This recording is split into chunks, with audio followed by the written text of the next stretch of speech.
किसी गांव के एक फार्म हाउस पर मुर्गी, बकरी, गाय और बतख साथ साथ रहते थे। लेकिन मुर्गी सबसे उलझती रहती थी और हर वक्त दूसरों को ताना देती रहती थी। फिर एक दिन मुर्गी बकरी के पास गई और उसे कहने लगी,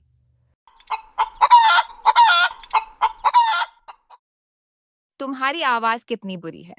हर वक्त मैं करती रहती हूँ। मेरे कान फटने लग जाते हैं। कभी चुप भी रह लिया करो। बकरी को उसकी बात बुरी लगती है, मगर वो मुर्गी को कोई जवाब नहीं देती।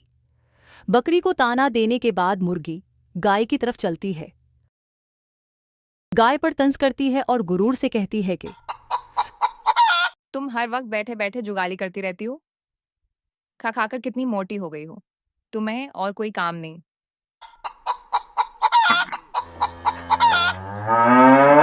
गाय को भी उसकी बात बुरी लगती है, मगर वह उसको कोई जवाब नहीं देती। इसके बाद मुर्गी बतख की तरफ चली जाती है, बतख को चढ़ाती है।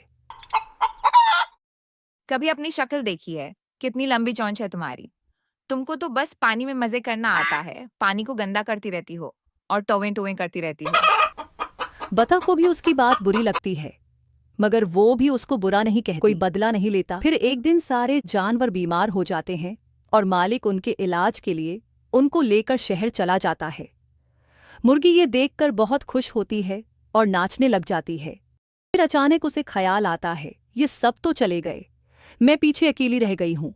भला मैं अकेली क्या करूंगी? बस यही सोचकर वो वहीं बैठ जाती है। काफी दिनों तक मुर्गी अपने कमरे में अकेली उदास रहती है। अपने कमरे में बैठी इधर उधर घूमती है। उसके पास बात करने को कोई नहीं होता। अब वह सोचती है कि काश मैं सबके साथ अच्छा सलूक करती, काश वो वापस आ जाएं। कुछ दिनों के बाद उसे बाहर से आवाजें आने लगती हैं।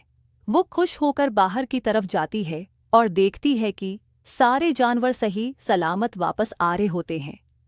मुर्गी ये देखकर खुश हो जाती है और उनके पास जाकर कहती है, मैंने तुम लोगों को बहुत बुरा भला कहा। मैं अपनी गलती पर शर्मिंदा हूँ। मैं दोस्ती को समझ नहीं पाई। मुझे पता चल गया कि अकेले रहकर जिंदगी गुजारना बहुत मुश्किल है।